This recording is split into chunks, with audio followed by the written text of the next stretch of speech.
Hey everyone, Rob from Southgate Media Group here. Before we get started with this podcast, we have a quick message. If this is your first time checking out the show, we love that you found us and we really hope you enjoy it. What we have to say is for the subscribers. If you enjoy our shows, would you please donate to help keep these going? We don't want to have to put traditional ads on these shows, but this does cost money, so we really do rely heavily on donations.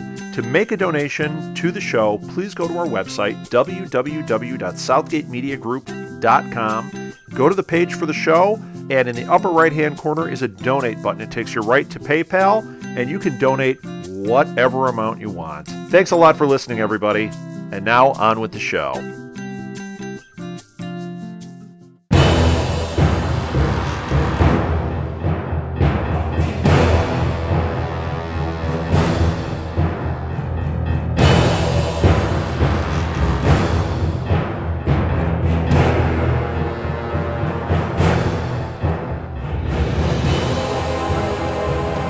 Welcome to Before the Bat, the Gotham podcast. You're probably saying, what are you guys doing here? Well, we're going to give you some extra content for your, well, not money, we're not getting paid, but, well, as usual, I am your co-host, Phil, and with me is Kelly. Hey? In Antarctica, and Tyler. On the streets of Gotham. Out and about. And it's the weekend, so I'm fighting crime. We decided we were going to come in and, like you said, do some extra podcasts to keep you somewhat happy while Gotham isn't on the air. And tonight we decided to maybe talk a little bit about the 1989 Batman movie starring Michael Keaton and Jack Nicholson. Oh yeah. And I think talking about this is also nice because this was the first modern day Batman. And in all honesty, this film brought superheroes back to the mainstream with a more of a serious tone. Well, and it got them on TV too. Era. Yeah, it got superheroes back on TV.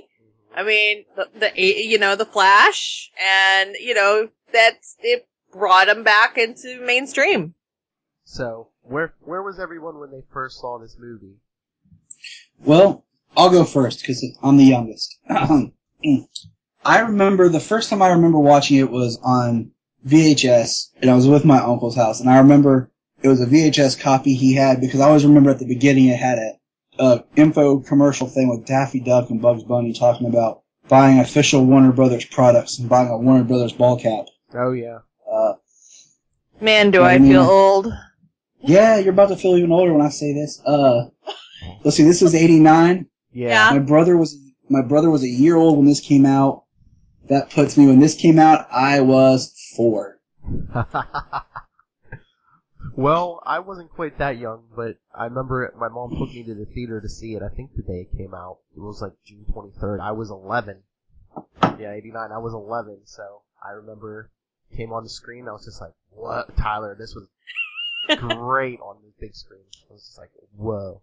See, I wish they've done so many re-releases of stuff. I'd love to see a re-release, remaster of this, because that opening title sequence. Oh, yeah. Would be amazing to see. It was. It looked like you were going through a giant tunnel. It was like, what the heck is this? Yep. And pan out, and there's the symbol. It was awesome. And Kelly was a year old.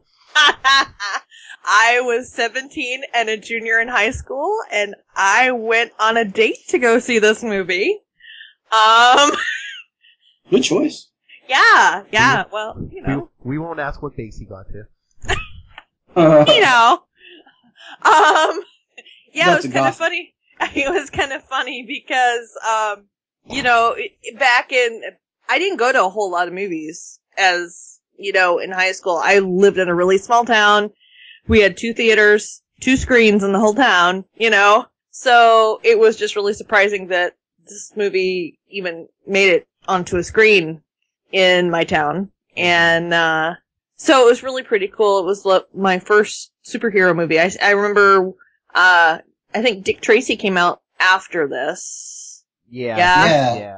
Because that was the next movie I remember going to see after this. Because it just kind of got me in the mood to watch, comic book movies. So there you go. Because I remember this came out like right after I first started getting into the comics, like Batman and stuff. Uh-huh. And I just just the dark tone of it and everything, and I was like, this is, like all the Adam West and stuff, by the time I saw it, I'm like, this isn't like the comic books, and like, this was before the animated series, so I was like, the cartoons aren't like it, but I'm like, this movie is so much like the comics. See, I remember, really... my history before this was, the original Super Friends, Justice League kind of cartoons. Mm-hmm. Yeah. And black and white campy Batman, Mm-hmm. and which I enjoyed, but I was interested to see what they do with that whole live action thing. So it was pretty cool. And did you see? I can't remember if I saw this first or the Adam West first, because a lot of them, I was so young. A lot of it's interchangeably, of which I remember experiencing first. I grew up with Adam West from the time I was probably 10 or 11. They reran them on our local, what later became Fox, but it was an independent channel at the time, and they played, these are all before my time, but they used to play like I Dream of Jeannie and Bewitched and Batman, and so it was really pretty cool, so I grew up Beverly Hillbillies on all those shows. Yeah, like Tyler, I know you were young, you probably don't remember, but I remember just the hype around this movie. Kelly, yes. Remember, like, before the internet, you had the, if you were sitting in front of the TV at the right time, you might see a commercial, or they showed scenes on, like, Entertainment Tonight or something. Well, see, I didn't have cable back then. We might have just got cable, but... It didn't exist where I lived, but I remember that, that people were going, I can't remember what movie it was where it was released. I'm looking for it here to tell me. 'Cause I actually read this. When they put out the trailer, because they put out the trailer really quick because they wanted to get a good buzz, going for the movie. And when they put out the trailer, people were paying to go to the movies to go see the trailer and then leaving. Yep. I believe because it was that's much anticipated. See, now with this, I do remember, like, as a kid, I had a poster from this movie hanging in my room. Mm-hmm. My dad got me, like, a cloth poster for this movie. My dad had a Joker shirt he got from this movie. And then I got, like, the kids' dress-up playset, where it had the mask, like, the chest armor with a cape, and, like, the little wrist guard things. I had that from this movie. Yeah. I had stuff from it. Yeah, I had some of the toys. Like, I had some of the car, like a Batmobile. I had the Joker and Batman figure. See, was it the same Batman, like, that was black and, like, his belt in the front you pulled on? Yeah, his whole front of his belt was like a grappler hook. Yeah, like the whole front of the belt was, and the line pulled him up, yeah. Do you guys know? No. Do you guys know who the first choice was for the role of Bruce Wayne? Was it Bill Murray? No. No, I thought I heard something. This is gonna shock you. Mel Gibson. I did. Mel Gibson. I might have heard that too. I can see that. That would have been a whole different movie. Oh yeah, especially now, Batman shouting out anti-Semitic remarks. Yeah. Yeah, Pierce Brosnan was on the short list too. So it's Charlie Sheen and Bill Murray and Alec Baldwin. Yeah, I do remember. Now, see, Alec Baldwin, I could have seen because when you think back to what era this was, that I could see. I mean, yeah. Well, he did a good job in The Shadow. Yeah. Did you? I know. Wasn't Vicky Vale Kim Basinger wasn't the first choice either? Yeah, I'm trying to find that. It was, wasn't it? It was Sean Young. Yeah, that's right. Sean Young. Right. And I think she broke. She was cast and got. She broke her. Yep. Yeah, in the horse. They did a horse riding scene. Yeah. Scene, and she broke her leg. And the only reason Mel Gibson didn't get the part was because he was contracted to do Lethal Weapon 2. Oh, gee. Yeah. Well, let me ask you guys something. With you being older and remembering this, like, there was so much flack last year about when Henry Cavill came out as Superman, about the costume change and them losing the trunks and everything. What was the reaction of the fans like when they came out with the costume change and the differences for this Batman? I mean, this is a huge dramatic change from everything we had seen before in comics or in film. Yeah. I don't know, Kelly, I don't know if you heard anything. I don't remember hearing, like, a lot about the costume. I think people liked the dark costume, especially since we hadn't had a live-action Batman in a while. Yeah, like 20 years. Yeah, I liked it, but I remember the big flack was when they went to the bat nipples. That was the huge, later as they progressed, that was a big flack. Yeah, we'll get to that. We'll get to that discussion later on. Yeah, the only thing I can remember people saying was like, Michael Keaton is Batman? They were like, wasn't he like, because he was a comedic actor and he was Beetlejuice and Mr. Mom. Already having a relationship with Tim Burton didn't hurt. Yeah. And there was one other cool thing about this movie that I always thought, and I picked it up, I remember the first time I saw it, and I thought it was so cool. Gotham's flag is the Indiana flag on a different background, and with the word Gotham underneath it. Is it? Yes, it is. Nice. Yep. Now, I do... See, kids, you learn something new every day with us. Well, we can get into this discussion. We can start cracking open the film and discussing it, because there's a lot to talk about. Yeah. But, there sure is. I will tell you what, no matter what, like, you watch this now, there are elements to it, I think, that really hold up. Some that don't. You know what really holds up? Is Elfman's score. Yes. Oh, yeah. That is just, because to me, it's right up there. Like, I like Danny Elfman. I think he does a good job, but this is so iconic. It's up there with, like, John Williams, like, iconic stuff. Yeah, like his Superman you think stuff and his song, yeah. Yeah. Oh, yeah, I have everything that man writes is gold. I do too. The Prince stuff, though, was pretty disjointed, although I did like the float scene, but the Prince music, because there was a whole Prince score, too, for this movie. Oh, yeah, I had the soundtrack for that, too. See, yep. I think that when you do something that's supposed to be, well, for me, like, when you do something that's iconic like this and timeless, and I think doing an instrumental score is better suited than doing a pop score. Right. Because I think a pop score will date it more so than anything. But I think especially back then, that, especially before the internet and stuff, like, you do a pop, like, album for a movie, it would get you more attention. Right. Yeah. Well, especially in the 80s, because Prince was huge. Yeah. But the cool thing about this movie is, and it set the tone for, okay, think about this. Oh, wait. Okay, I know that was punny, but I didn't mean it for to be. No, but wait. For the listening audience, I have the movie on TV. It's on VH1 Classic as we're recording this. And there's the party scene. And this has always made me crack up. It's the party at Wayne Manor. Right. Everyone else is dressed in black except for Vicky Vale, who has an all-white dress on. And I actually had a copy of that dress as a performance gown. Nice. Yep. It's awesome. I want to make our fans out there listening that if they don't have the film, that it's available on Netflix. Yep, it is available on Netflix streaming, which is great.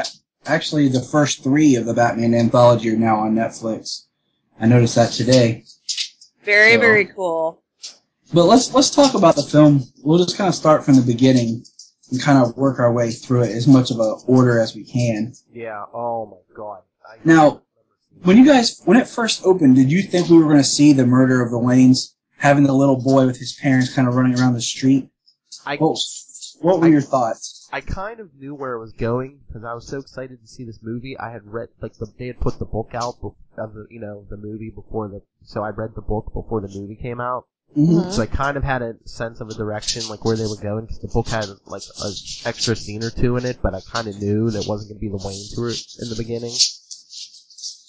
I always just thought, when I first saw it as a kid, of course, I think I had that feeling because I didn't know. Mm-hmm.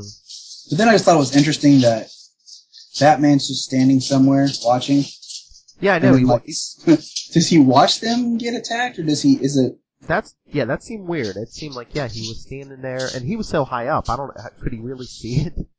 Or did he just hear her scream? Maybe, yeah. And then he, turns, and it's like, it's a great looking shot, and you're like, whoa. Yeah, I'm thinking by the time he actually saw what was happening, they'd already, hit the father, hit him with the gun, and they were already, running off. Stole the wallet, and... Oh my God, but that scene... if I wasn't a lifelong Batman fan before, when he just comes, floating down to the roof behind the 2 robbers. Oh, yeah. That's I don't care, no matter what you do with a Batman film, that scene of him is just iconic. And even I'm Batman. You know what's kind of ironic, though? What? He couldn't hear in that costume. You know that, right? Yeah. So she was screaming, and it was really real. You never would have heard her. Well, we didn't mention this, but like in the opening shots, just the architecture and the look of Gotham, and like how I think that the Gotham we experience in this film has translated more to the television series. Yeah, well, and it's set, the way that it was set, too, that influenced, Dick Tracy, the set design, and the way they set, it's kind of in the 40-ish kind of era. Yeah. It also influenced, look at the 90s version of The Flash. In the 90s version of The Flash, you have the 40s building design, the 40s kind of cars, Well, I mean, but you also modern clothes. You also have Danny Elfman doing the score for Right. it, and Shirley Walker doing the music, who would Exactly. go on to do the animated series. Yeah. Now, let's look at this. I got to think about this. In the opening scene, there is a lot of extras, and Yes. it really feels like a big city. After this scene, Gotham feels really small. Yeah, Like every other scene we see, it's like there are no people out. That opening scene reminds me of the scene where Penguin comes back to Gotham in Gotham. Yeah. yeah, but there, except for the end with like the parade or whatever, there doesn't seem to be a lot of people on the street. But also, doesn't it seem like Gotham's a small town? Because how many times did we go past that Monarch Theater in this movie? It's like, I think it's just the difference between having that set and then shooting out. Mm-hmm. Right. It just seems like the whole city's the theater, City Hall, and the museum. Uh-huh. Those statues in front of City Hall kind of reminded me of the ones that were in Lord of the Rings. Yes. I Yes. looked to try to see if those set pieces had been reused, and I couldn't find anything, but Now, they sure look like it. now, when I was young, it took me a little while until I started watching the animated series, and I realized that Harvey Dent was in this movie. Lando Calrissian, yeah. And it was like, yeah. And I was like, wait a minute. Mr. Colt 45. He's supposed to be Two-Face. Yeah. And he was actually contracted to do Two-Face in another film, and they bought him out. Yeah, Schumacher. We'll get to that when we get to that. Now, are you guys familiar with this? I always heard this, and I don't know if it's true, that the reason why they give Jack the last name of Napier was because Alan Napier, who had played Alfred, had died shortly before this. Did you guys ever hear that theory? Or No. Nope. I'd heard that. There's another theory here. Hold on, let me find it. You would not believe how much information there is about this movie. There's a lot. Let me see here. I always thought, like, it was interesting that it was Eckhart. Like, we couldn't have made him Flask, couldn't have made him Bullock, nothing like that. Eckhart. Made up for the movie. Maybe because they kill him off. There was a reason for that, too. Hold on, let me find that. I think he was supposed to, maybe symbolize Bullock, but maybe not, I say he could have been Flask. Yeah. Doggone it, this is huge. Yeah, but I don't know how, classic they knew Year One, because when did Year One come out? Wasn't it 87? True. This movie was only 2 years after that, so, I don't know True. if Year One caught on the way, that it has now. It's true. Now, good old Alexander Knox. Alexander Knox. The man who is put in there for comic relief because we need to laugh at something? Is there a 6-foot bat in Gotham City? If so, is he on the police payroll? If so, what's he pulling down after taxes? Yeah. I mean, he's got some great lines, don't get me wrong. Like, I enjoy the character. Like, one of my favorite lines, and I said this today when my wife and I were shopping, I looked at some of the toys, and I was like, he must have been king of the wicker people. That was funny. That scene was just on a couple minutes ago. It's Japanese. How do you know? I bought it in Japan. Who are you? Oh, Bruce Wayne. Now, you know what? As much as I've watched this, I think Michael Keaton didn't do a bad job as a Bruce Wayne. No. I think he had this very good kind of awkward, and he didn't do much of a dual voice though. Yeah. People were against him before they saw the movie, but I think after this movie, people were like, okay, yeah, Michael Keaton, yeah. And I think, you gotta, a lot of times with Batman, you gotta look at, I don't think there'll ever be a definitive Batman that works for everyone. I think there's the Batman of the era, like how well it works. Mhm. And I think that Michael Keaton was able to be a Bruce Wayne that fit the time. Oh, another great scene when he showed up at Axis Chemical and he just kind of like almost looks like he's floating down again. Yeah, you guys realize that movie was released for the 50th anniversary, right? Yeah. 39, 89, Yeah. And That I thought it was kind of interesting about how if you notice his Batman opposed to his Bruce Wayne is so really closed off and everything. He's very aloof and closed off. And I actually read that he's claustrophobic. Who, Keaton? Yeah, and getting in the suit made him kind of freak out, and that's part of how he got that persona for Batman. That makes sense. I mean, that Yeah. tightness, and I could see that because I had a cowl like that one year for when I dressed up as Batman, and I think it was a little too small. It feels claustrophobic. Yeah, I don't like being in small and close spaces either, but wow. I love this suit for this. The only thing I don't love, to be honest, I think it's funny in this film that the bat symbol that's on his chest doesn't reflect the bat symbol that's used in all the promo material. Well, that's because the promo material came out so quick. And you think about it, now they fix it when they do, in Batman Returns, the promo material reflects the symbol on his chest. But it's the same thing they did in Batman Begins. The bat symbol that was actually put on his costume is not the one they used for the posters, the material, and even his batarangs that he makes. But it is when they do the Dark Knight. Food for thought. Do you know who else they considered for Harvey Dent? No, I do not know. Don Johnson and Dale Midkiff. I can see Don Johnson. I can see Dale Midkiff, too. Yeah. Back then, Yeah. Like I said, that's why I say with the Alec Baldwin stuff, too, is you gotta think who they were, what they were like back then. Well, Alec Baldwin would have been interesting, too, with him and Kim Basinger. Yeah. It's true. But wasn't Keaton and Basinger dating at the time? I don't know if they were dating at the time I or think if they were. I wasn't sure if they had previously dated or if they were dating at the time. Yeah, they might have been. I think they were dating at the time. I always found it interesting, as a kid, and creepy, when Jack goes to shoot and Batman blocks it. That just happened on the screen. You just said that. That is so weird. He's hanging on right now. The ricochet. Yeah, it just happened. You know what I was just thinking is weird. What? When he swoops in on Jack at first to stop him from shooting Gordon, but then when he goes to shoot Eckhart, he doesn't stop him. Yeah, I think as part of that, I like that this film is an origin film without being an origin film. It's the first time Batman's coming out. We don't have to start from the very beginning. Yeah, that's the problem with all the reboots, is they feel like they have to keep redoing the origins. We know, especially with characters like Batman and Spider-Man and Superman, we know the origin. And that's why I'm hoping they do something with, with the origin being well known, you can do it in flashbacks. Kind of like they talk about this a little bit. We just know that his parents were murdered. That's all we find out as far as origin-wise. Yeah, in this movie, yeah. But, you could do stuff in flashbacks, kind of, like they do in Arrow, in the sense that they tell a story of his origin at the same time that he's in action.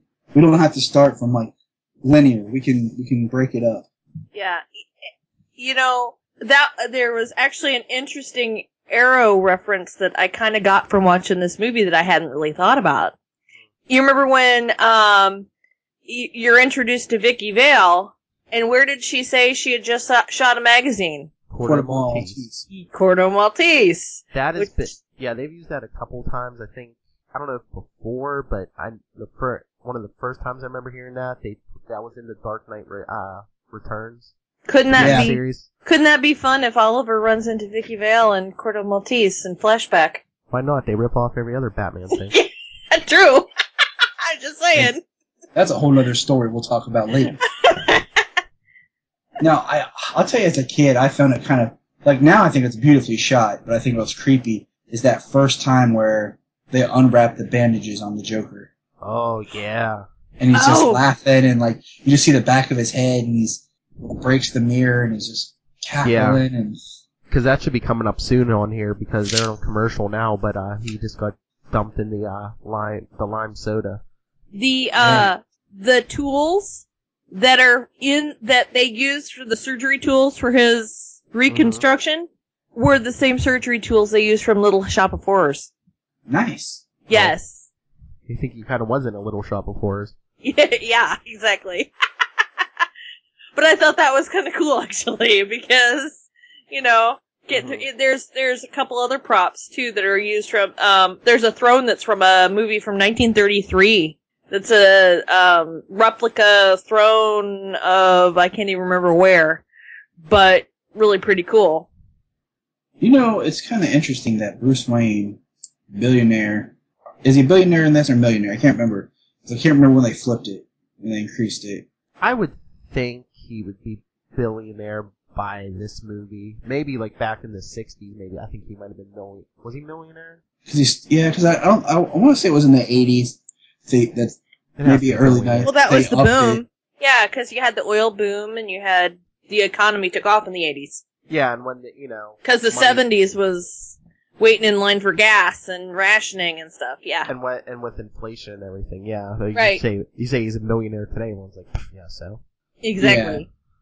Million doesn't go so far as it used to go. Yeah, especially when you're buying cars and planes and computers and explosives. Yeah. I always think it's interesting how, you never see him interact with his company. You don't see anything really about his company. And him and Alfred don't communicate enough. What, in the movie? Yeah, when he tells Vicky that they're going away or out of town just because he's going to go drop flowers off at his parents' grave. And Alfred just kind of gives her we're going to be here quite a while. And she's like, okay. Well, I think he gave her we're leaving town. I don't think he was planning on getting in touch with her again because, it's the old, I'm Batman. I can't have anyone in my life. Yeah, right. Until she figured it out. If that's what you were going to do, that's what... Yeah, and then Alfred let her in the cave. Yeah. Hey, let's talk about good old Allie for a little bit. The one of two characters that make it through all four films. Yep. What are your thinks of old Michael Goff as Alfred here? He was good. I mean, he got the scathing wit and the attitude you need for an Alfred. See, I liked him as Alfred. Of course, he did, let Vicky Vale into the Batcave, and even Bruce points that out to him in Batman Returns. He's like, somebody let Vicky Vale in the Batcave. I love when they're sitting in the library in this movie, and he's like, oh, isn't she great? And Bruce is like, well, why don't you marry her, Alfred? That was pretty funny. See, I think that's always one of the best parts of any Bat film is just the interaction between Batman, Bruce, and Alfred. Yeah. Well, I think Alfred is, he says that Alfred is his family, and it's true. Because Alfred cares enough about him that he wants to see good things for him. Even though he doesn't think he can have them or deserve them. And I think that's what makes the relationship so good. If you want to read a Batman story about that, it'll make you bring a tear to your eye. It is in it was in Zero Year by Scott Snyder and Greg Capullo. And I'm trying to remember what issue it was. But there's a moment where, I think it's the Vicky Vale character, it's been a while since I read it, is coming up to see Bruce. And it's a young Bruce because it's in 0 Year. Mm-hmm. And Alfred has this, Bruce basically tells him, no, I have stuff to do. And then Alfred, argues with him, and then you see Bruce come out and talk to her. And basically, it's Alfred having a vision of what he wished Bruce's life would be. So, really quick, Alfred's imagining him and her together, getting married, having kids, Alfred being there at the family with the kids. And then it cuts to Alfred telling him that Master Bruce can't make it, and you see Batman flying off the tower. Oh, man. It's just such a powerful story of what Alfred really wants. It's got to be issue 33 or something. It's the last part of 0 Year. I remember that. I just got to remember what the last issue of 0 Year was. Yeah, I have it. I just got to dig it out. It was just such a good just impact of just showing that relationship. Now I'm sitting here. I got the movie on while we're talking, kind of just going through things, and it's at the scene where good old Joker makes his first appearance and throws the pen into the guy's throat. See, I'm behind. And I think because of commercials. And I crack up because, once again, there's no one on the streets of Gotham in the middle of the day. Nobody. And then he does the great line of, this town needs an enema. This town is an enema. I've given a name to my pain. It is Batman. I mean, there's a lot of great lines in this. Oh, yeah. And I got a kick out of how they kind of played Bruce as kind of the weirdo. Like, after he spends the night with Vicky, you know, she wakes up and he's hanging upside down. That just killed me. I thought you were going to say the scene in her apartment when the Joker's there and he puts the metal tray under his shirt. That was pretty awesome, too. But you want to get nuts? Come on. Let's get nuts. Yeah, no, I'm just talking about, like, you know, here he is and he's hanging upside down like a bat, you know?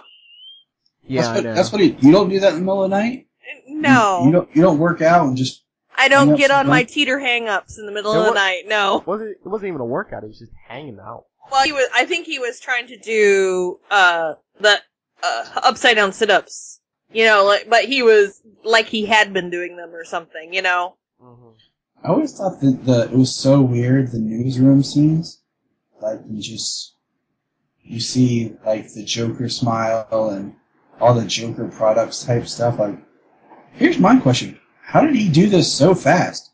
I feel like this is just the next day. Like, the timeline of this movie is going by, like, quick, I guess. Oh, you mean getting the products on the shelf and stuff? Yeah, like, he already killed 2 models, he got the products on the shelf, took over Acme Chemicals. Like, yeah, he was working on Acme Chemicals and working on getting the production going. During the first part, we just didn't see very much of it. Didn't realize that was happening in the first part of the movie. And I don't know if maybe he had this plan in his head for a while, but, you know, once he took the dip in the chemicals, that just pushed him over the edge, and he was like, why not? Yeah, well, and he's a chemist, so it wouldn't be that difficult. You could have a, 2 or 3 part chemical. An artist, a chemist. Yeah. Oh, here's there at the part where he's taking the bandages off. He can design his own labels and everything, Mm-hmm. But he wanted them to, obviously, he would have to forge them to make them look like the actual products. Yeah. To get them in the stores and... Well, the whole thing was, it was a combination of products you already bought, regular products. Right, that's what I'm saying. He'd have Yeah. to forge the labels to make them look like the actual products. And I love when, like, the newscasters... Yes! Well, nobody knows what chemicals so they're all sitting there with no makeup or They haven't, their hair yep. done up. No shower, nothing. They just. Yep, that's hilarious. I mean, it is extremely interesting, and you know what I always thought was interesting was the scenes where the Joker has the white makeup on, and then he's putting on the regular makeup over top of it. Yeah. And I remember being a kid at the scene where he's wearing and he throws the water in his face, and he like moves it, and it's all white. Oh, at the museum, yeah. Yeah, and I'm just like, that's a lot of interesting makeup of just like how he does it. He's like, I'm melting. Yeah, it took him 2 hours to do his makeup. So you can just imagine when they do those scenes and mess it up, So somebody's like going, no. And then he was allergic to the adhesive that they put the silicone on with. So they had to find something else to use for his, for the adhesive for the silicone pieces for his face. I just think it's like, did Jack Nicholson act in this movie, or I feel like it was just Jack Nicholson being Jack Nicholson in white makeup? Well, you know what the rumor I heard is, I guess this would contribute to his acting. Is supposedly during, I don't know if most of or all of the movie, they said he was like flying sky high, like all coked up. Doesn't surprise me. Does not surprise me. I know. Watch that movie with that thought in your head, and you're just like, okay, I see it. It just makes me feel like that was just Jack Nicholson, period. Oh, but here he is confronting Grissom. You had me killed over a woman. A woman! I think Grissom's an interesting character that's never been used again. Like, Well, yeah, because I think in later, once Long Halloween came along, they just replaced Grissom with Falcone. True. Yeah, I think he was just an early version of Falcone. I've been dead. It's very liberating. There's so much of interesting stuff. Just the pop music that times it and everything like that, but still, there are things that are just so interesting about this film. Like, I don't know.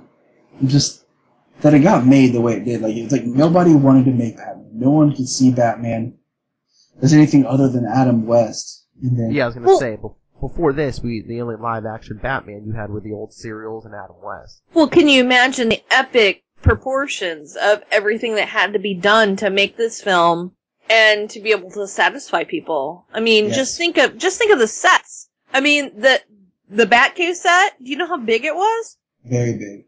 18,150 square feet. Just for the Batcave.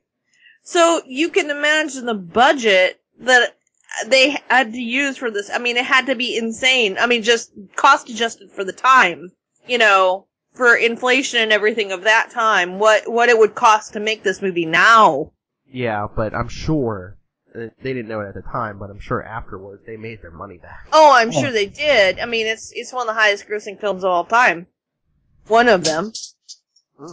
But, I mean, just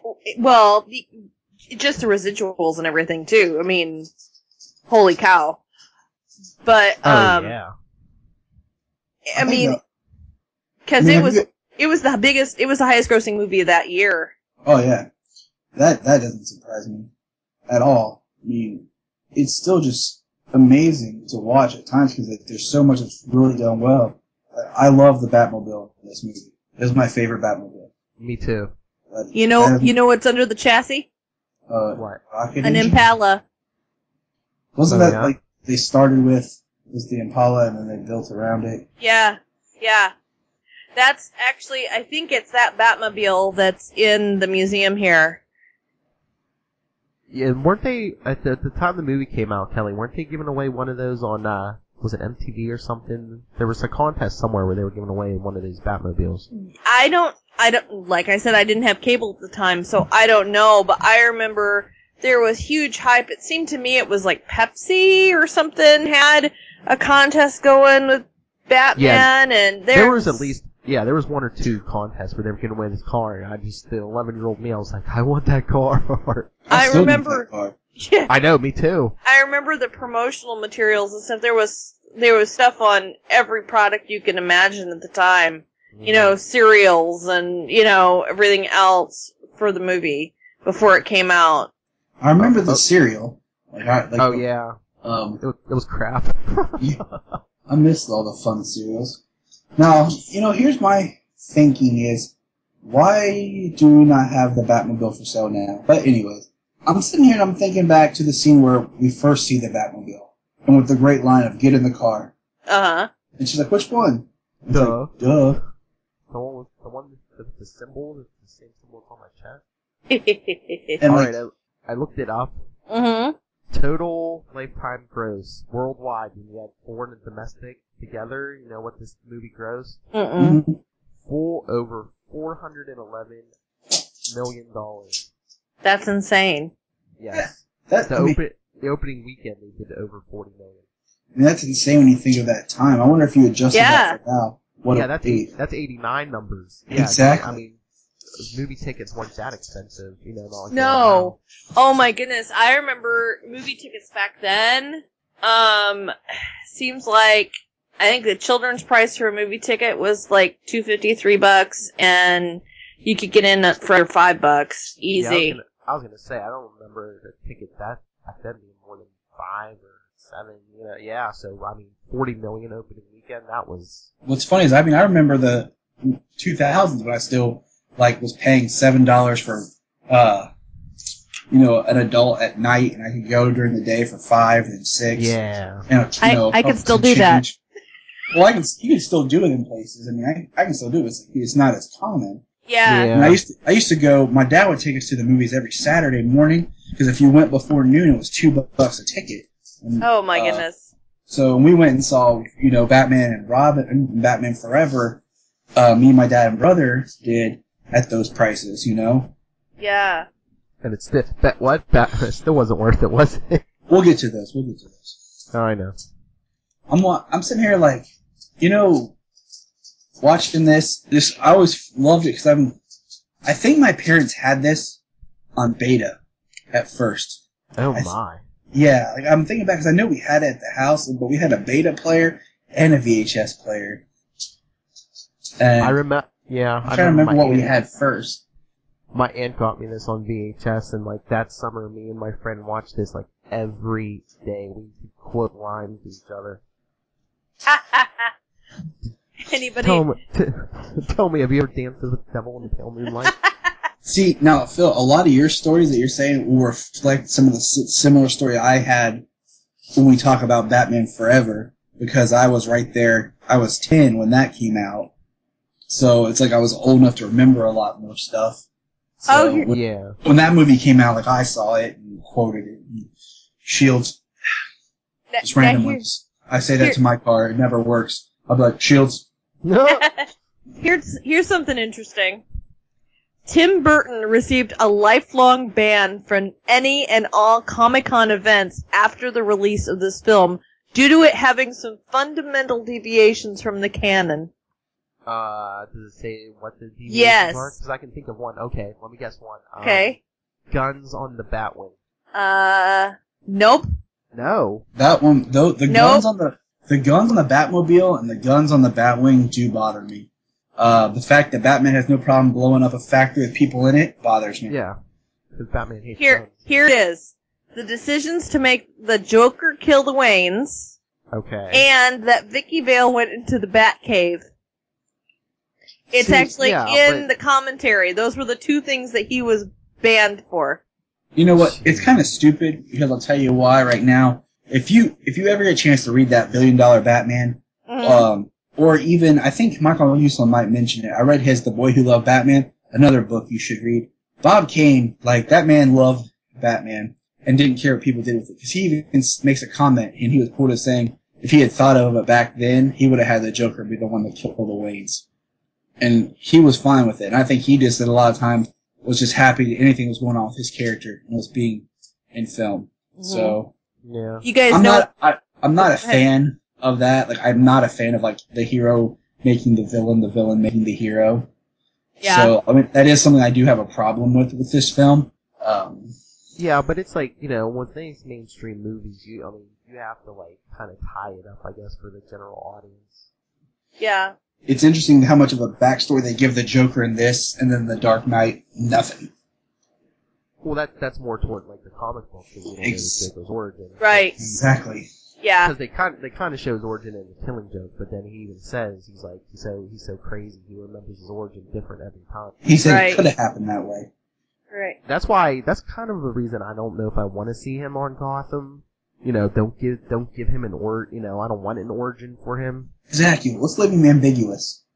Or, unless he just shows up towards the end already as the Joker, like they did in Dark Knight. Mm-hmm. Yeah. Okay, you guys were talking about guns on the Batwing and the cycle, or the Batmobile being a problem. You guys know what the on-screen body count is for this movie? No. Is it triple digits? No. Tell us. 56. 56? 56. Wow. So he didn't blow up a factory or anything. But, yeah, it was kind of interesting because, you think about it, before this, I mean, movies weren't that dark. You didn't see. That's just Batman's body count? No, that is for the movie. But, oh, okay. You really didn't see that much violence in a movie with that rating back then. Yeah, especially a superhero movie. Exactly. I mean, I remember being really surprised, and I felt kind of weird about that there were that many people that died in this movie. Yeah, but, I mean, if a lot of that's the Joker, I could see that, because, they're trying to play him as being crazy. Right, so true. There's Eckhart, and then the Joker's men, and then the people that die at all the gas. And he just fried the guy with the joy buzzer. Which was always super creepy. Like, it's still creepy now. Yeah, with the dead guy, still talking to the dead guy, fried dead guy. Yeah. You know what song he's singing? Oh, be a hot town. Yeah, the hot time in the old town tonight. Yeah. Old town tonight. And he just wiped his ears. He had the makeup on, and he wiped his face off, so now he has the white streak across his forehead. That's also, I always love that, like the way they did the makeup like that. But I know we have to have a suspension of disbelief here, but if that did happen to him, why wouldn't he wear that flesh colored makeup all the time? Sure. Because he doesn't want to blend in. Yeah, but I guess not, but I would think, who's gonna take me seriously painting up like a clown? Well, he's crazy, so he That's doesn't true. think that way. Yeah. And sometimes I think this Joker is not as crazy as he should be. I think he's still got a level of sanity, unlike he should be. Well, they want to show, I guess it's a blend, they want to show that he has a high IQ, but he's also crazy. No, I can see it. Now, what was your first reaction where they're at the museum and the Joker's got Vicky, and then Batman just comes crashing through the glass? I'm trying to remember if I saw that in a preview or something, because I thought I had, well, of course I read the book, so I knew he can crash through the skylight. That was like the end of a chapter. I was like, alright, here it comes. And he was like, boo! I'm like, here it goes! But yeah, that scene is awesome. And he points the grapple gun at his face, and then the line goes out either way. I think it's so interesting because nobody's like, let's get him, jump the bat. They're just all looking like, there's a guy in a giant black Batman costume. So I guess they're all in shock. Well, yeah, and he's made everybody afraid of him. Tell all your friends that, I'm coming for him. And I mean, talk about thinking guys are crazy. You see, I mean, even if this was real life, I mean, you see a guy dressed like a giant bat, aren't you going to be like, oh, this guy's crazy? Well, I actually watched a documentary about people who dress up as superheroes and go out and patrol the streets. It's on Netflix. You should. Phoenix Jones. I mean, if you want to watch a good documentary about people who do that, it's a segment on Legends of the Night. If you guys get a chance to watch that, you need to watch that. It's a documentary about Batman and people who take Batman and use it as a belief system. Yeah, I actually just emailed the guy this morning, trying to see if he'd want to come on the show. So. Oh, Brett Culp seems like a really cool guy. You've interacted with him on Twitter before. Like my wife and I went and saw Legends of the Night at a showing in North Carolina. Is it good? It was good. It's really good.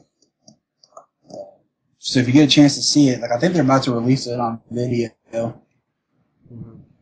It's definitely worth checking out. very cool. I was just checking the email. I was like, for our show, and it's like J. Ty Patrick has mentioned you. Yeah, I was wrapping some Christmas presents, and I wrapped my nephew's present up with Batman wrapping paper. Awesome. Of course. I think, what else am I going to use? But I like this scene where he's running around and I always kind of wonder, he's in the car, and the truck drops all the cabbage. Why don't they just stay in the car? Well, I don't think that's what. Well, that isn't what blocks them. It's the bulldozer, isn't it, or whatever that blocks them. But why did they get out of the car? They could have just stayed in it. That's true. It's bulletproof. Exactly, and then. Yeah, but then you don't get a cool fight scene though either. True.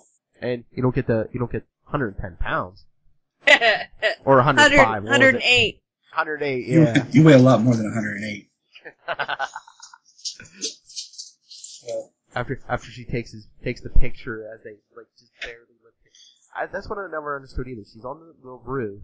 How many stories up? They barely lift his mask up where they can see what his face is under the mask, and she somehow gets the shot of his face under the mask.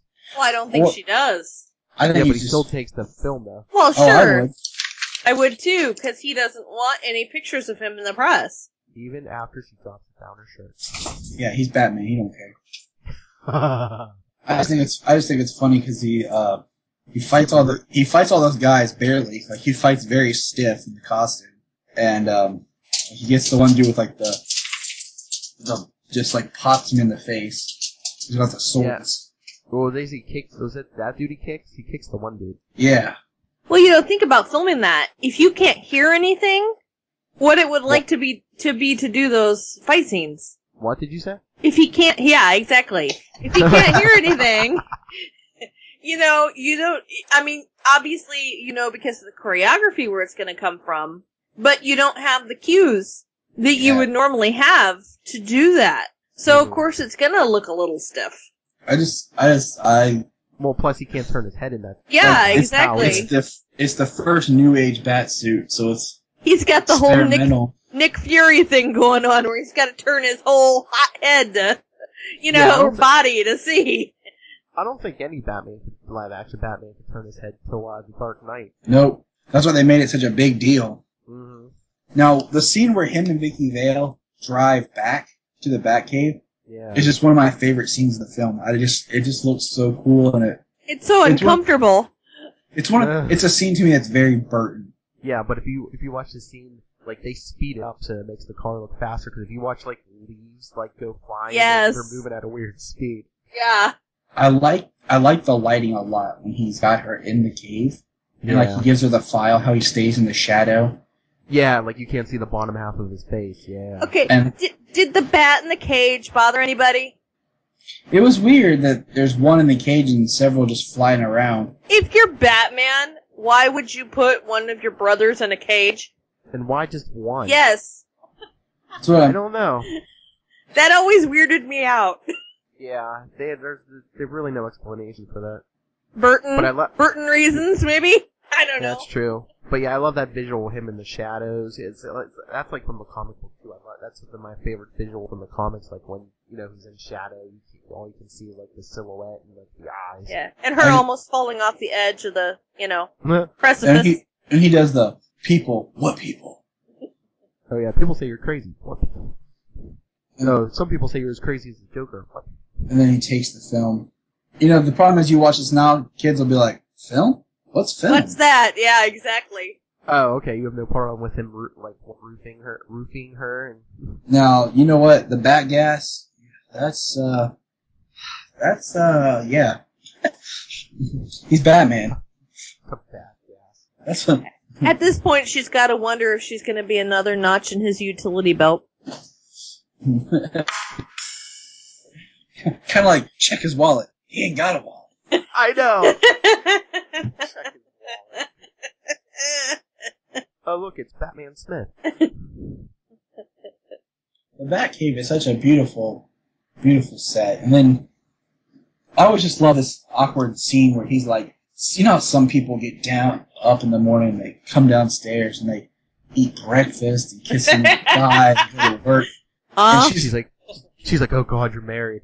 He's like, no. And what's funny is he's supposed to be Bruce Wayne, and they act as if nobody knows who he is. Like, he's supposed to be this rich, powerful Playboy celebrity, and it's like, nobody knows who Bruce Wayne is. Like, you would know if Bruce Wayne was married.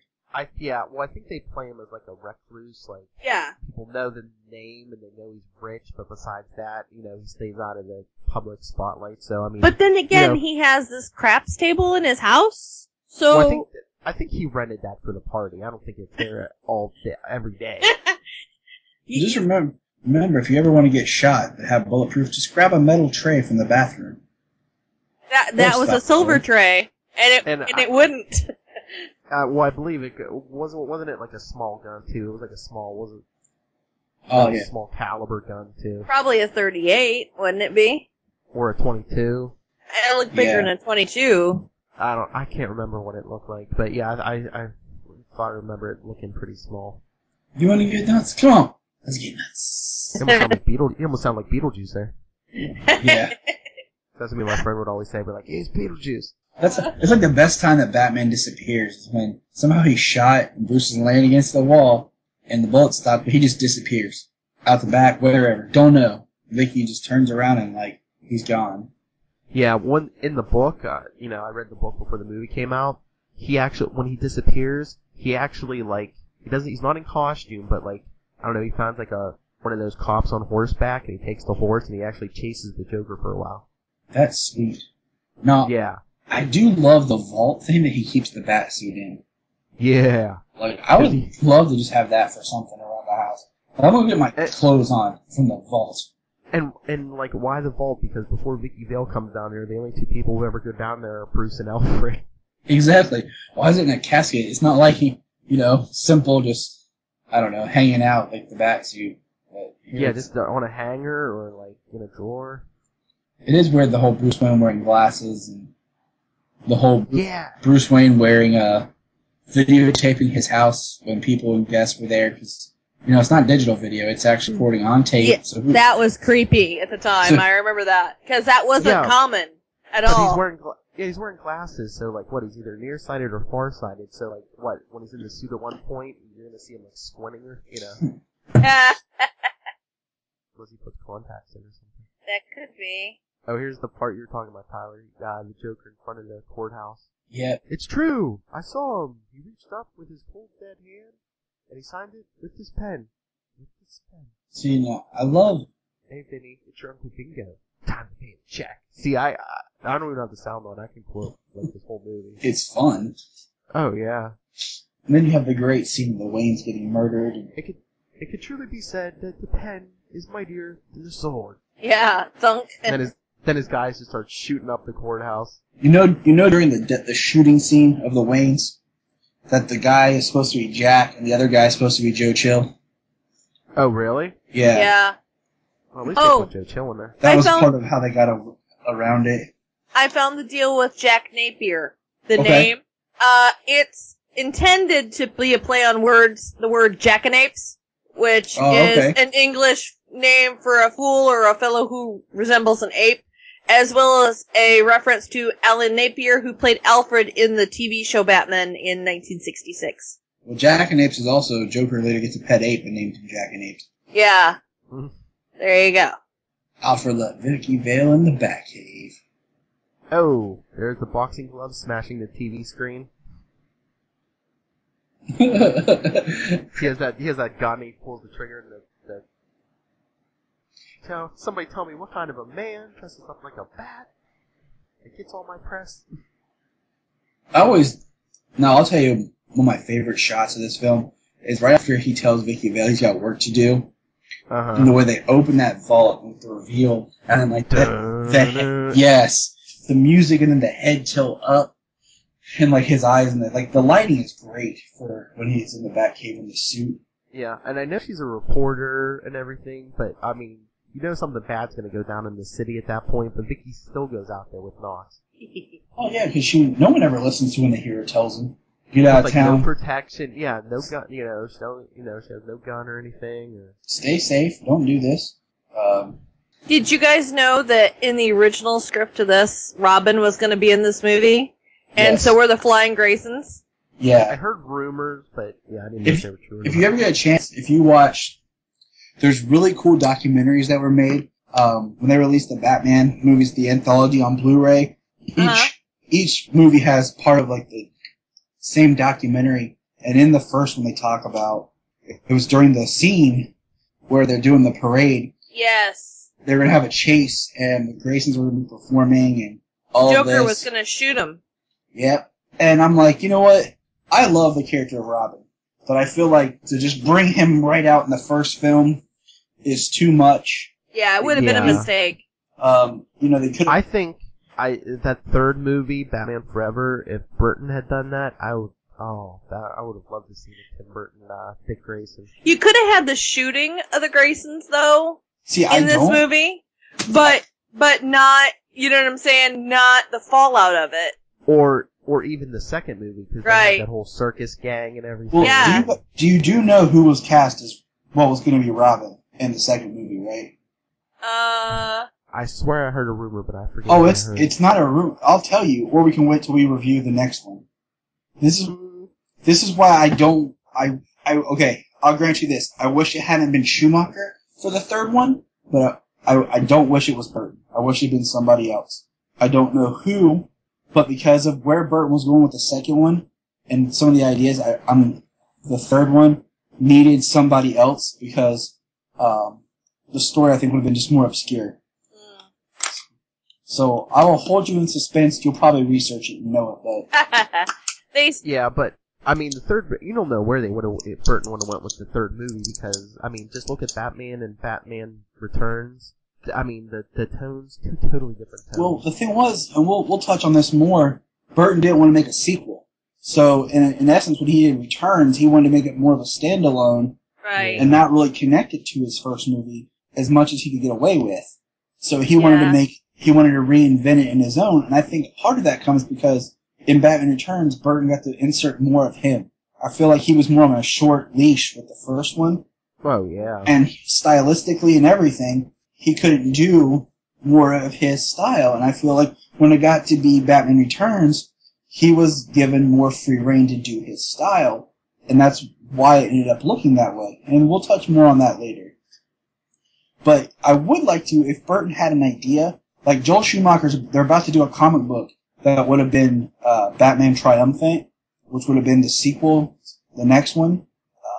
And if you listen to Schumacher talk, like he was unhappy with Batman and Robin because of the way No one was. I laugh at it. The toy companies in the studio got so much involved with that movie that they took over all of it away from the script and the story. And when Schumacher had actually started working on the next one and was making it a darker tone film to move it backwards in what they had done before it was canceled. And they're going to do a comic book series, a short run on what that movie would have been.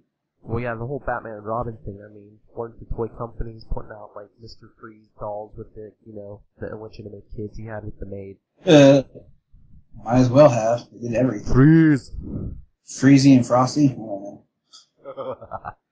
Schwarzenegger. Oh my god. Oh, We'll get to that don't one even eventually. go there. Yeah. I'll just talk about things. Let's say that for... I think I have a tumor. And the thing is in a lot of ways, and we'll talk about this, I'll defend Batman and Robin, because there's one thing that people overlook when they look at that film, is if you were to watch Batman 66, and then say, let's make a darker version of this, you get Batman and Robin. Yeah. I don't know. I'd almost rather watch 66 than that. But the thing is, 66, you put it in the context, you're like, yeah, I get this. Yeah. And Batman and Robin, if you take it out of the progression of the four films, and you just look at it like they were making a darker 66, that's what they were. But it's kind of like in a way where they make these movies in the version of an old TV show, and they're not as well. It's kind of the same principle as how I felt with Batman and Robin. And we'll talk more about Batman and Robin later, because for all of its faults, it does some things correct in the fact that they did make it more, I don't want to say for children, but children accessible. Like, because the character is so well loved by kids, and that's the antithesis of what we'll get with the next film, with Returns, is it is not for kids. Yeah. And I'll save my stories about that for when I get there. Now I do remember losing my junk when the bat plane showed up though. And it's silhouetted against the moon. Oh my gosh, that's still great. Now that still gives me chills, even as an adult. I just love when he comes flying through. You see him, like he's in it. You actually see him and the plane just moving, and you see him flying through Gotham, and I'm like, wow. But I never could figure. He stole my balloons. I always was a little worried, like how did Joker shoot down the bat plane with one bullet from a gun? And meanwhile, I mean, Batman had bullets and missiles. He couldn't hit the Joker, but the Joker hit him with that one shot. Yeah, now that, and how does Alexander Knox get away with just having a dust mask on a baseball bat? Like, yeah. How does he not breathing gas with a dust mask? I don't know. Then he's holding it on. He doesn't even have it like tied on. It's like he's holding it. He's holding it, yeah, which is not a good seal. Which he gets knocked off. Yeah. Eventually. Yeah. So, okay, you know how big the Batwing would have been if they built it to scale? How big? It would have had a 35-foot wingspan. I could see that. I do think it's funny, like, that instead of taking the balloons right away, he decides to go and do the whole bat on the moon, then get the balloons as they're killing people. Yeah. Like, wait a minute. How many lanes was that street? How many lanes wide? Was it 2? Was it only 2? Because think about this. If the Batwing would have been 35 feet wide, how wide is the lane of traffic? It's not 15 feet wide. I mean, I see your point. It still might not be 35, but you have the 2 lanes of the street, then you probably have sidewalk on each side. But you're going to have... Here we go. You're going to have street lamps and... I'm fast-forwarding to it right now. It is... Hold on. He's crashing. Vicky Vale walks from a distance, because somehow she's also really close at the same time. He's going down. There's 1, 2, 3... Those guys 4 lanes. Okay, so if it's 4 lanes... Because you have cars parked on the side of the road, and then you have cars in the middle. So those about 4 lanes, a little bit... And sidewalk. And then sidewalk. Okay. You might be able to do that, but if it was a 2-lane, just a 2-lane regular street, no way he could get down through there. You know? Not a very practical vehicle for urban combat. So he probably squeezed in there, but he probably would have like shattered some windows. Yeah, Well, it's interesting now that you say that, Kelly. Like, I got it up to the scene where Vicky Vale's running up to it, and how ridiculously tiny it looks. Yeah. Compared to like when it crashed and what it should have looked like if it was actually operational. Well, when it crashed, didn't part of it like break up too? Yeah, but I mean, even just the cockpit, like you see, like the wing, it just looks a lot. Yeah, well, I don't think the cockpit was even that big. It was, most of it was wing, for all the missiles and guns and stuff. I like that when Joker radios for them to come get him, it's actually in real time. Yes, it is in real time, which is cool. Oh, is it? Yeah. From the moment he says the minutes of how long it'll be. No, he's giving me 10 minutes. He goes 5 minminutes, and they go 5 minutes, and he looks up at the top of the tower, and he goes, Better give me 10. 10 yeah. minutes. Okay, 10 minutes. And they, it kind of reminded me of the whole Hunchback of Notre Dame thing, Oh, up in the bell tower. Yeah. See, there's a body on Batman's count. He threw one of the guys down the shaft. Yeah. And then he just staggers up all those wood. I'm telling you, it would take you more than 10 minutes to get up those wood stairs. I don't even care. Like, well, I don't know about Batman, but it would take the Joker a while because he was dragging Vicky the whole way up. Yeah, but even if you were like prime shape, that's a heck of some stairs. Like. Yeah, and if you're wearing body armor too. Yeah, that would get really heavy really quick. I don't know why he didn't just grapple up. For real? That would have been a lot cooler. And then if he would have done that, and then somehow the Joker didn't see him, and he was already up there when the Joker got there. Oh yeah. Well, Joker didn't see him coming when Vicky distracted him. Yeah, I just love purple. Okay, does anyone else think it's really creepy? Because where exactly is Vicky going when she's kissing on his jacket? Then it's slowly the camera just stays there, and the Joker's smiling more so than usual. But that might have been smart in a way because the Joker's not thinking right because he thinks something's going down, but she's out of the way. Yeah, she's out of the way of his face. That way Batman can punch him in the face. Oh, it's smart what she does, but still at the same time, I was just like, as a child, I'm like, where's she going? What's she doing? I know. As a 11-year-old, I was like, whoa. Yeah. It is sweet though when Batman flips his legs up and catches the really sweaty guy and throws him down the bell tower. Oh, well, yeah. Doesn't he grab his he grabs his head with his leg and smashes his head into the bell? Yep, and flips him down. Bong, so there was bong. So there was more than one bell because the Joker dropped the one bell. Yeah, there's multiple bells. Bats in the bell tower. Get it? Yeah, bats in the belfry. Well, Joker even makes that joke too. Joker dancing is interesting, and the love of purple, and they wanted Michael Jackson to do the music for the soundtrack, but he couldn't because he was going on tour. You've been struck by a smooth criminal. Yeah, totally. Oh.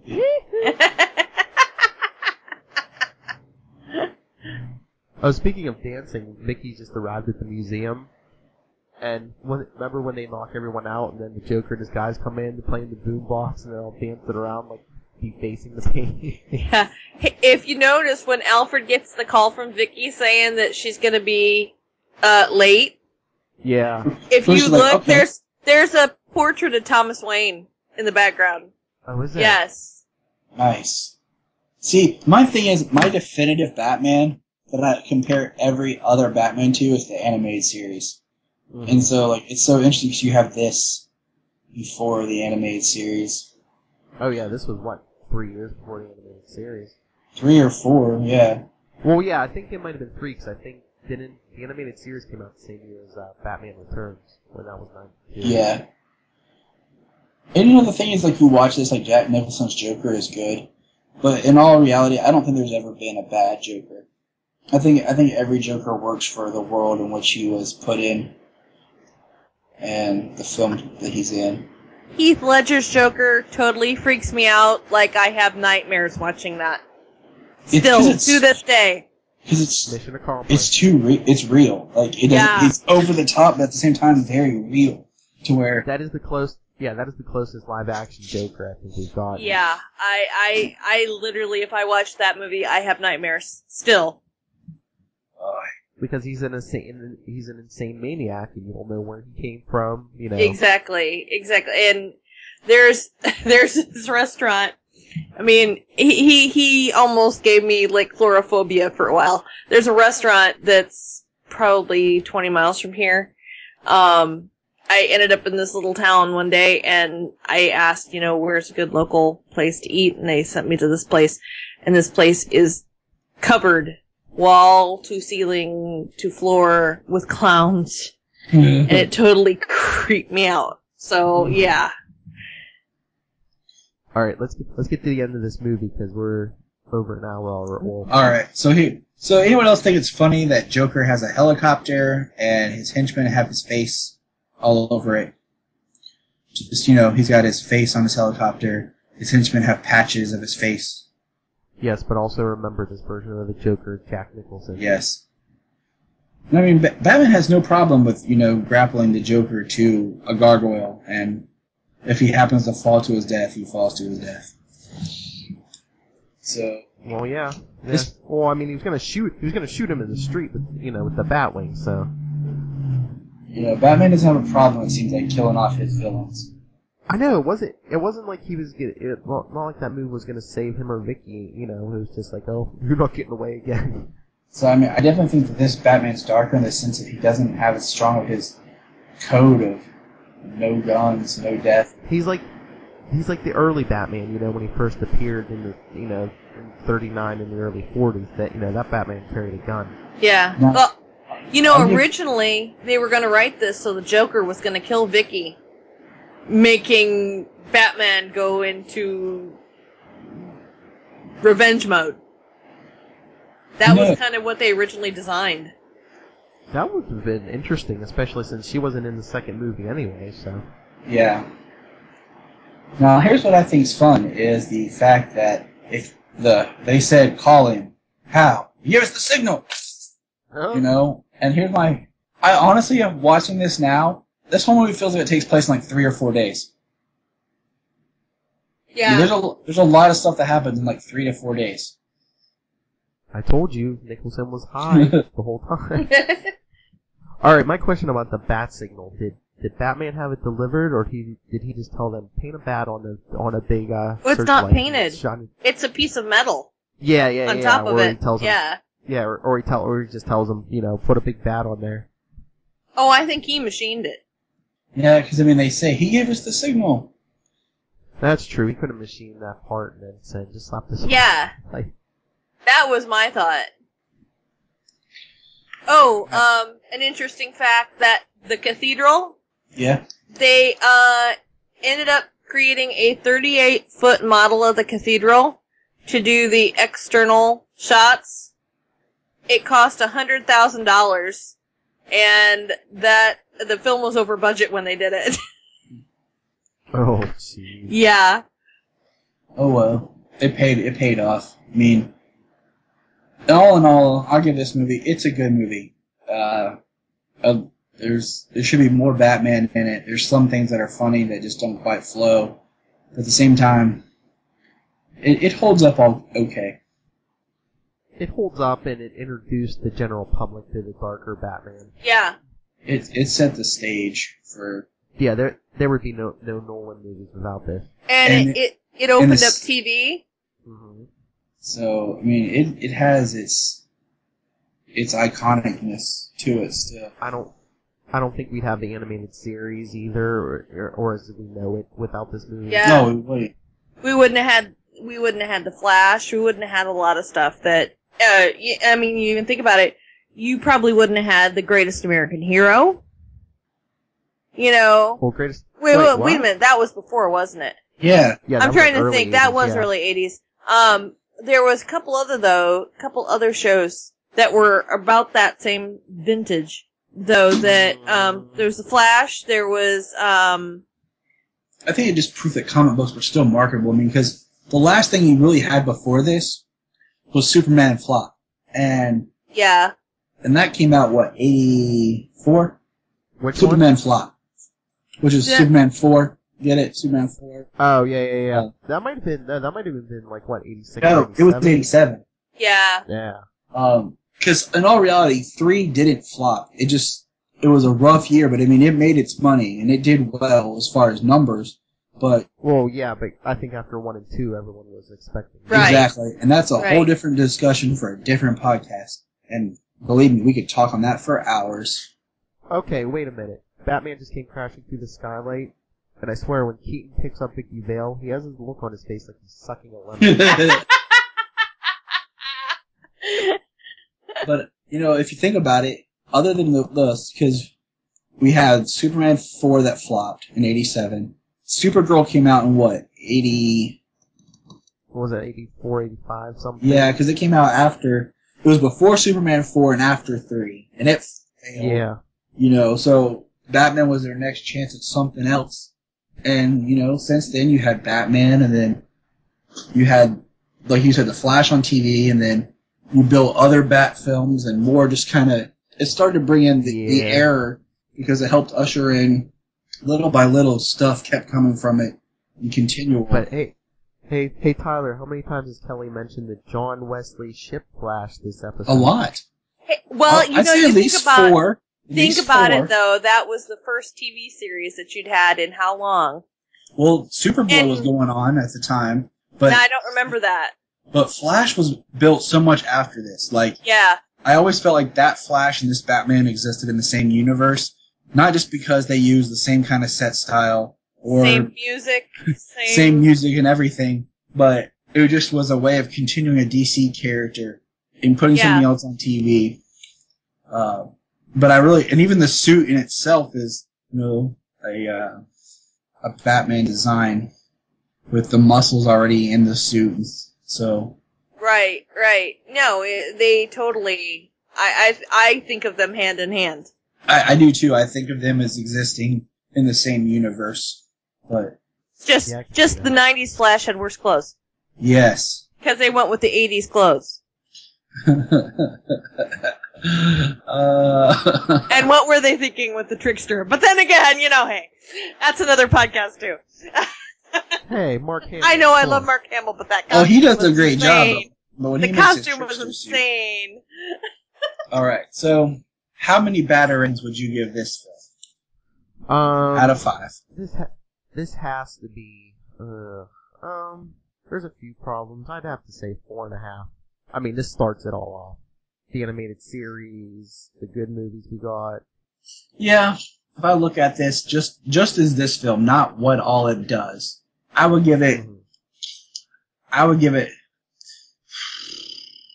4, 3.5, 4. Just because in some aspects I feel like Batman does a lot of walking around. I give it 4. Yeah, I'm with you. I'd give it 4. Really, I mean, this film has a whole lot of nostalgia for me. And that's, you know, some of the things, and nostalgia is a big part, and trying to step out of that. Well, this and the first 2 Superman movies are honestly what got me interested in comics and superheroes. So, Kneel before Zod. so you know what I'm saying? I mean, I owe a lot to these few movies, so I am nostalgic about them, and I'm not going to apologize for that.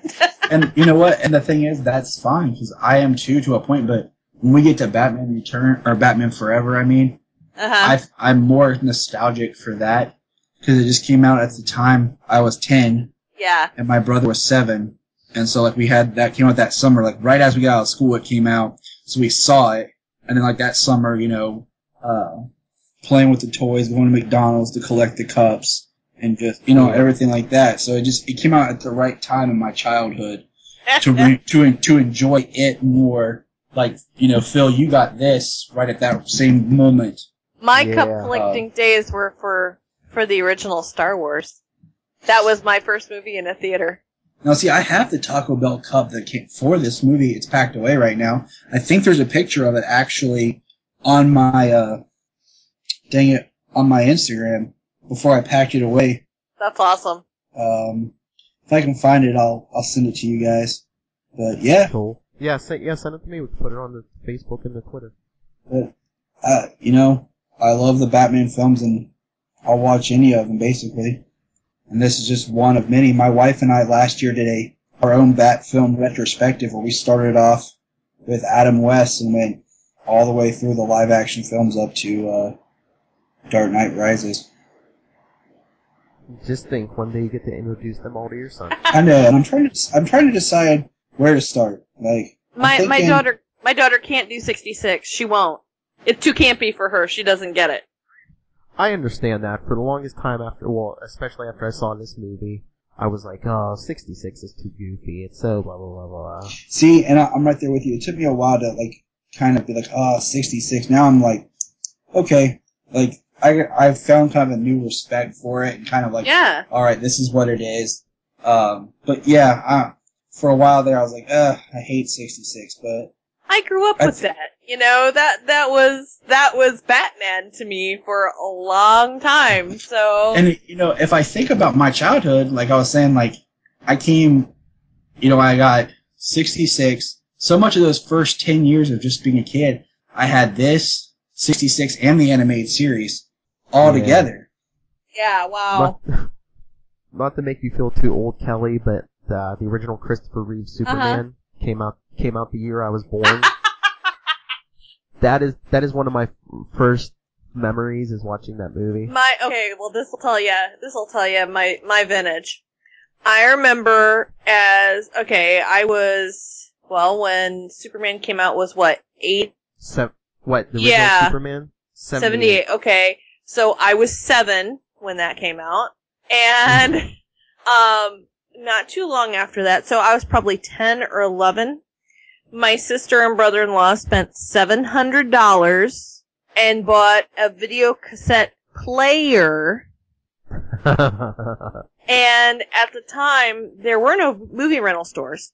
They didn't exist unless you were you were in a huge city. And videotapes were crazy expensive, like $600-700 for a movie. Okay? Yeah, insane. So there was this service that in the rural communities they had a van and they would drive and you paid X amount a month. Think of it as the predecessor to Netflix. You paid X dollars a month and they'd leave you 3 video cassettes and then they'd come the next week and you'd trade. The roving version of yeah, Roblox. Exactly. Very much so.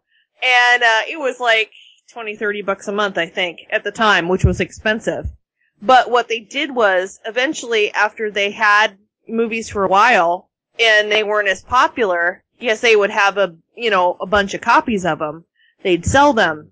So, I don't remember how much they paid for them, but my sister and brother-in-law bought the first Superman, and they bought Indiana Jones, and they bought a couple other movies, and that's how, I got introduced to and watched these movies over and over again. So. That's actually pretty cool.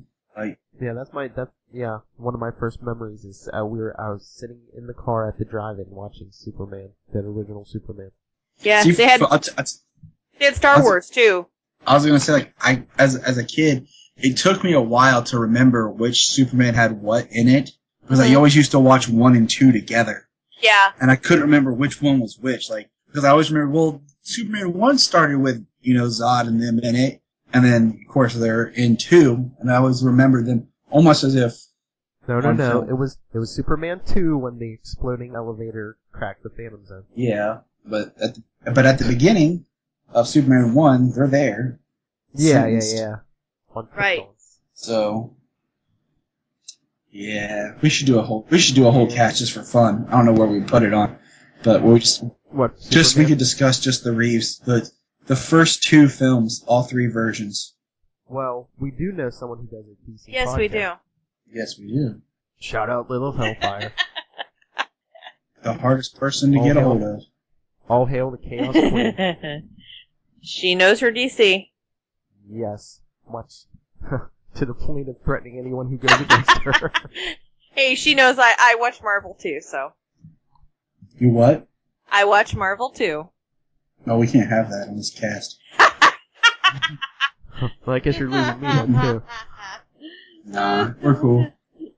Alright, we have anything else for this? We could probably cut out this whole last part of just us talking about Superman. We probably could. Oh. It is interesting. Like, I'm trying to hold back, because like, I know so much about those films, that series. I've read so much and watched so much. The interviews with Dick Donner when he did the Richard Donner cut, and I watched Superman 2 and Superman 2, the Richard Donner cut, side by side. Oh, yeah. Just to see those alternate takes, those shots, those minor changes. And it's so interesting. Oh, yeah. You know what I can't wait for us to review is Mask of the Phantasm. Yes. Which to me, because that is a technically theatrically released Batman. If we rank our favorite theatrical release Batmans, that's number 1 for me. Wow. And number 2 is The Dark Knight. Yeah. I didn't see it in the theaters, but yeah, it's probably Dark Knight and Mask of the Phantasm on my 1 and 2, 2 and 1, whatever. But see, I did because, and this is my theory, Batman brings people together. Like I was saying, my dad watched this with me and my brother. He didn't get to go see Returns with us, and I'll bring that story up later. But when he used to watch the animated series with us. He'd sit down and watch it with us. And when Mask of the Phantasm came out, we asked could we go, and all 4 of us went together to the theater to see it when it came out. cool. So, and seeing animated Batman on the big screen was just awesome. The music when it starts and it was like amazing. Alright then, anything else? Or should we do our social media? We should just drop the social media. I mean, drop it as in, let's say it. I don't know. I meant drop it like that. Alright, well, if anyone's still listening by this point, you want to share your thoughts, or anything about what we've discussed, this movie, or any of the other movies, memories, whatever, our email is beforethebat@gmail.com. You can find us on Facebook, Before the Bat, the Gotham Podcast, Twitter, @BeforeTheBatPod, Instagram is BeforeTheBat_@arrowpod, and Tumblr is BeforeTheBat/arrowpod, and you can find past episodes of this and all the other great podcasts of the Southgate Media Group at www.southgatemediagroup.com. Please download, rate, and review, because downloads count. Yes, please do. And you can find me at JTYPatrick. If you want to discuss, if you have any thoughts on the first Batman film, bring it on. If you have any thoughts on the other Batman film, save them, because they are coming. We will be discussing. Yes, I think as long as if we can get Kelly a copy, we should, after Batman Returns, at some point, the next movie we do should be Mask of the Phantasm, because chronologically that came out, 94? I can't wait to see it. I've not seen it, so I can't wait to see it. Oh, yeah. It came out before, came out in 93. It came out before Forever. It came out in 93, so it came out a year after Returns. And like 2 years before Forever, you know. Very cool. Well, you can find me on social media at SuperSquint. That's SuperSquint.